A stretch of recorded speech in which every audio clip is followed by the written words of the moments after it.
Howdy doody, buckaroonies. The first time I had to record an acoustic guitar in a studio situation, I was, as the pros say, a brick.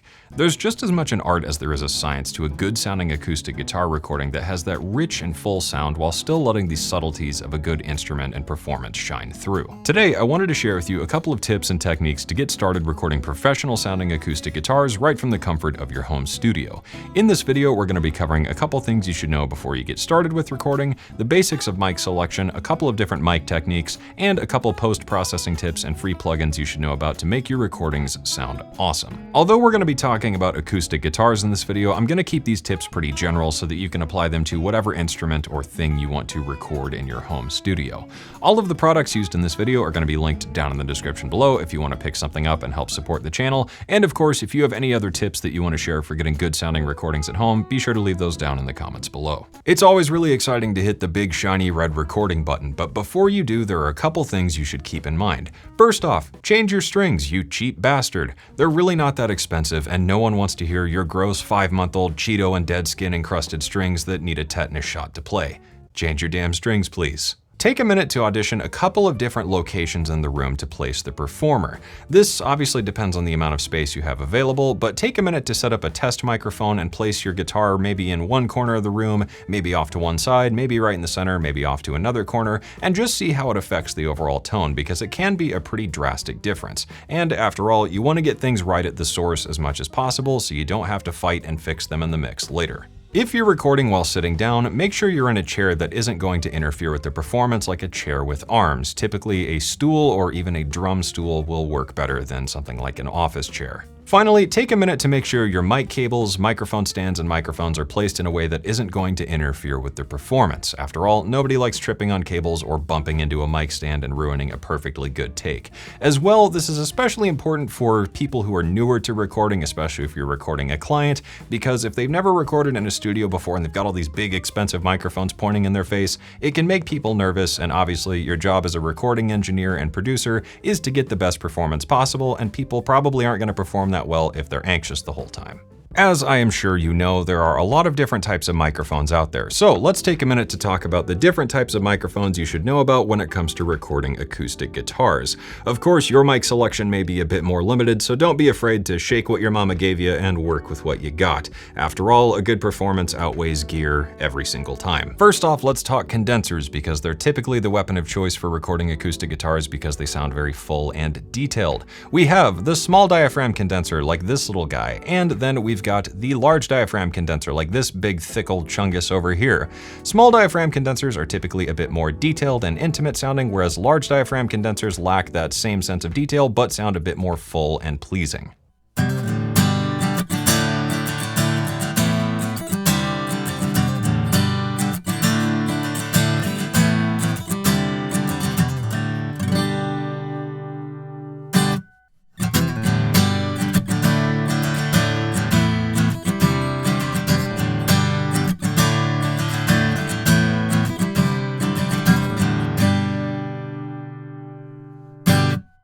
Next up, we have ribbon microphones like this shiny doodad here. Ribbon microphones have a really full, rich, warm, and kind of retro sound to them. However, they do tend to sound a bit dull. So when you use a ribbon microphone, typically you want to pair it with something like a condenser microphone to make up for that rolled off top end and get all those nice crispity, crunchity details.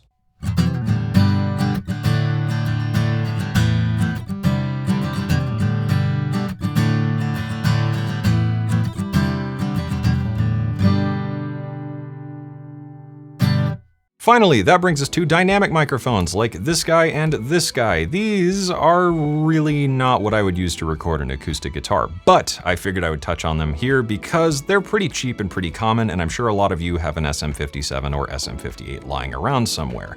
Although these really aren't the weapon of choice for recording acoustic guitars, in a pinch and putting one up close, you can get away with it and get a pretty okay sounding recording. And because dynamic microphones tend to have a bit more of a mid-rangey, raunchy sound, they can add a nice sense of grit and weight to something, but like the ribbon microphone, they do tend to work best when paired with a condenser to make up for all the details and other things that these mics will miss.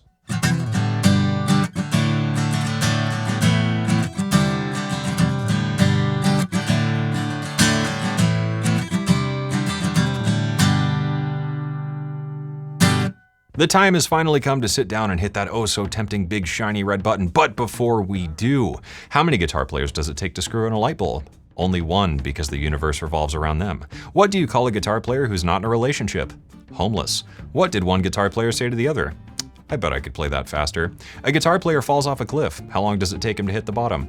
Who cares? And of course, Old Faithful. A guitar player walks into a bar. The bartender looks over and says, "Get the f*** out." If you ask 5 different recording engineers how they like to mic up their acoustic guitars, you're likely to get 5 very different answers. So in keeping that spirit, let's talk about 5 different mic techniques you can use for recording acoustic guitars at home. First up, mono miking. If you only have one mic to use, the best way to go about this, I find, is to point it right where the neck meets the body and place the microphone about 12 to 16 inches away from the guitar, and away you go.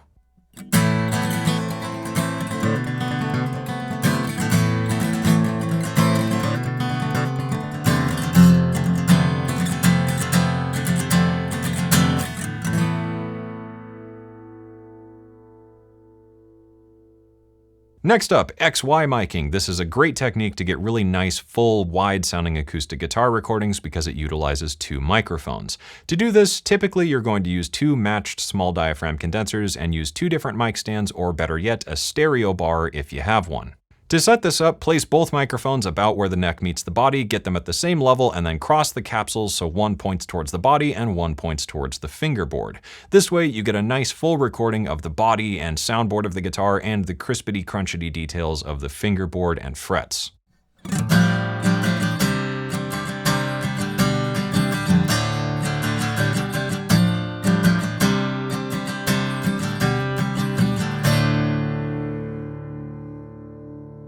One of my favorite recording techniques for acoustic guitars is the over-the-shoulder technique. To do this, we'll set up the first mic like we did in the mono miking setup. We'll just point it right where the neck meets the body of the guitar, about a foot away or thereabouts. Then we'll have a second microphone at about ear level of the performer facing down towards the guitar's body. This provides a pretty up-close and intimate sound and almost places you in the position of the performer.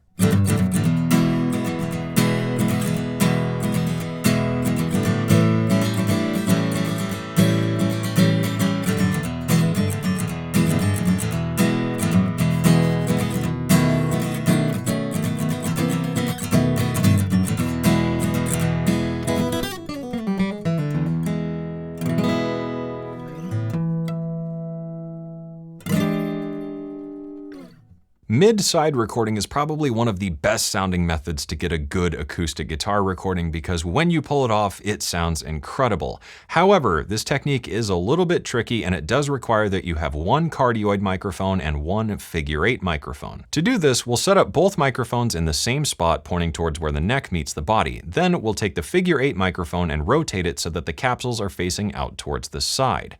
Once you record this in the DAW, we need to do a couple of things to make this sound right. First, we'll duplicate the figure-8 recording, then we'll pan these copies out hard left and hard right. Then, on the duplicate copy, we'll invert the phase, and suddenly, like magic, you have an incredibly wide-sounding acoustic guitar. Once you've got that done, you can blend in the center microphone to fill out the middle of the signal, and suddenly you have this massive, gorgeous acoustic guitar recording, which is why this is probably one of the most popular techniques in professional studios.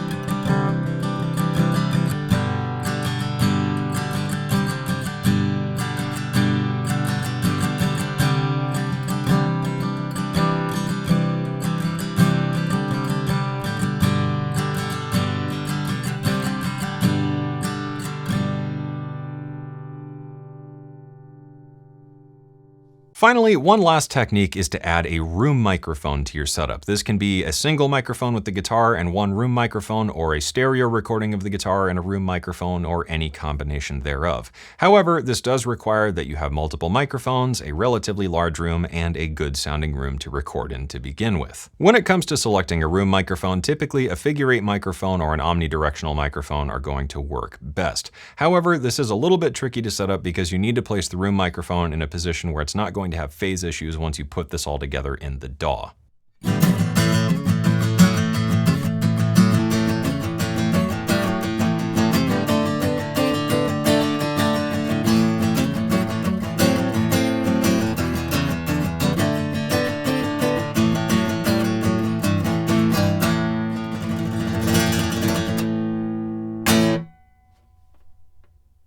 When it comes time to process your guitars in the DAW, I've got a few tips and titillating tidbits I wanted to share.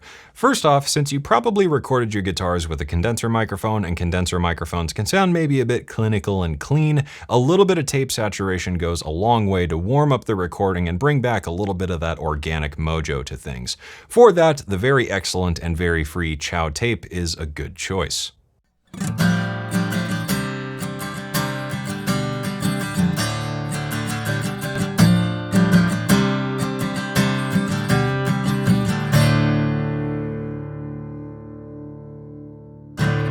If you're dealing with a particularly percussive or dynamic acoustic guitar recording, a VCA compressor is a great choice to chill things out a little bit and make things feel a bit more mellow, or on the opposite end, even enhance that sense of punch and snappiness, or even bring up a bit of room tone if you really push things to extremes. For this, the free Analog Obsession DB comp is a solid way to go.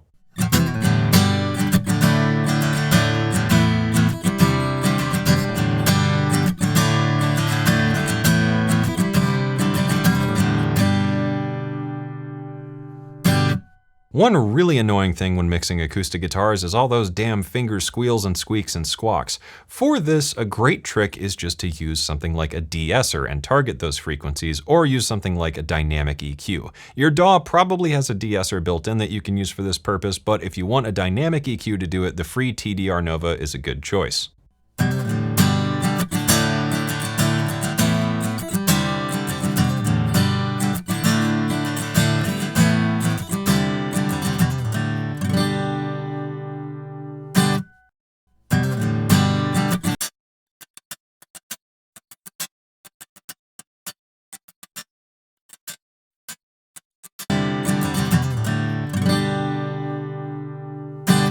If you're working with a recording that feels a bit blah and maybe needs a bit more life, don't underestimate the power of double tracking your guitars. The subtle differences in timing and pitch and intonation can really make things sound nice and full as long as the track calls for that type of feel.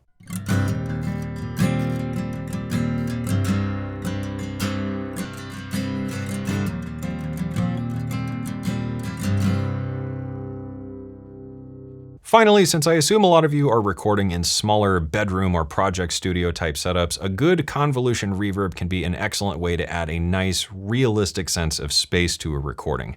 The free Convolution XT has some amazing sounding impulse responses included that you can use to add a good, realistic sounding reverb to make your guitars sound full.